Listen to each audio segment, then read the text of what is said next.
Ketika Indonesia berubah kiblat ke Cina, ini mudorotnya lebih besar.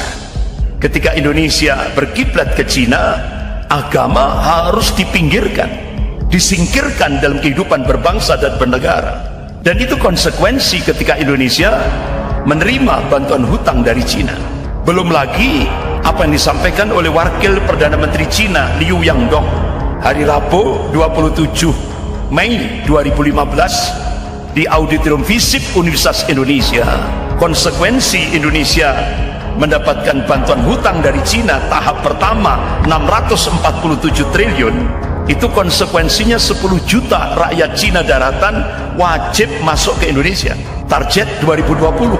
Sementara Duta Besar Cina untuk Indonesia itu menyampaikan di depan wartawan, jadi beliau menyampaikan per tahun rakyat Cina daratan yang masuk ke Indonesia itu 2 juta per tahunnya. 2020 genap 10 juta. Dan itu mereka memang di permukaan mengakunya buruk, tapi itu mayoritas tentara merah. Bahkan pemerintah menyiapkan 19 bandara untuk menyambut 10 juta rakyat Cina daratan itu. Inilah konsekuensinya. Bahkan ketika Indonesia berubah kiblat ke Cina, wajib Indonesia sebagaimana terungkap dalam nota diplomatik kode referensi Beijing 1448, jadi Cina akan melakukan akselerasi percepatan untuk menjadikan Indonesia menjadi negara sekuler. Nah, apakah sudah dilaksanakan? Sudah. Ketika pemerintah mengangkat Kepala Badan Pembinaan Ideologi Pancasila Profesor Yudian Wahyudi, langsung di publik menegaskan agama musuh terbesar Pancasila.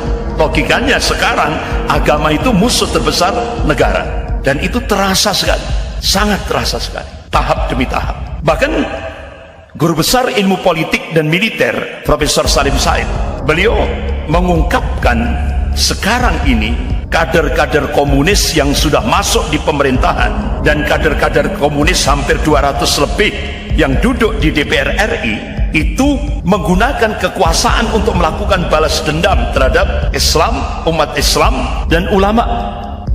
Gawat, inilah hasil tangkapan semalam di Karawang. Pekerja LRT ternyata tentara merah PKC.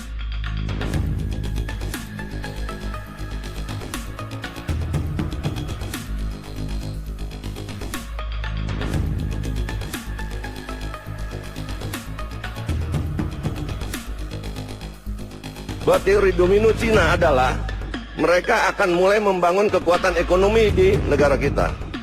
Kedua, memasukkan senjata secara ilegal. Ketiga, memasukkan orang. Ini dari mana orangnya? Pernah kita sensus tidak orang-orang ini? Jadi saya curiga bahwa di pemerintah kita pernah kemasukan mereka-mereka ini yang menyiapkan satu gerakan mengembalikan komunisme, karena kita ingat tahun 65 itu bukan komunis Rusia. Kita putus hubungan dengan RRC karena mulai dari situ hubungan Bapak Subandrio pada waktu itu.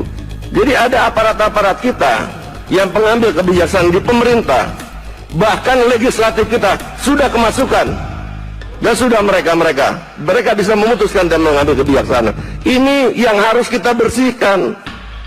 Dan sekarang lagi anehnya ada yang mengatakan penjabat kita, oh biarkan saja mereka pakai kaos itu yang lambang-lambang komunis atau PKI. Itu model yang lagi ngetren sekarang. Ini harus dipertanyakan. Ngerti nggak soal keamanan negara gitu? Apabila pemerintah melalui aparatnya tidak bisa menegakkan hukum di negara ini, maka kita bersama-sama akan menegakkan hukum kepada mereka-mereka yang Pancasilais. PKI sedang berlatih terus. Selama 2004 sampai 2014, 13 angkatan pasukan merah berlatih. Mereka berangkat ke Beijing. Sejak 2015 sampai hari ini, seluruh PDI Perjuangan dari ujung Aceh sampai Ambon itu mendatangkan pelatih-pelatih pasukan merah. Jadi ada dua dalam ilmu perang itu. Gerakan Kristen, mereka sedang menyiapkan 200.000 pasukan bersenjatanya. mematok 1 juta gereja.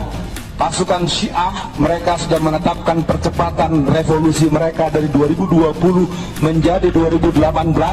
Jadi apapun yang mereka rencanakan, wa makaru wa makarallahu wallahu khairul makirin, hasbunallahu wa ni'mal wakil, ni'mal maula wa ni'man nasir.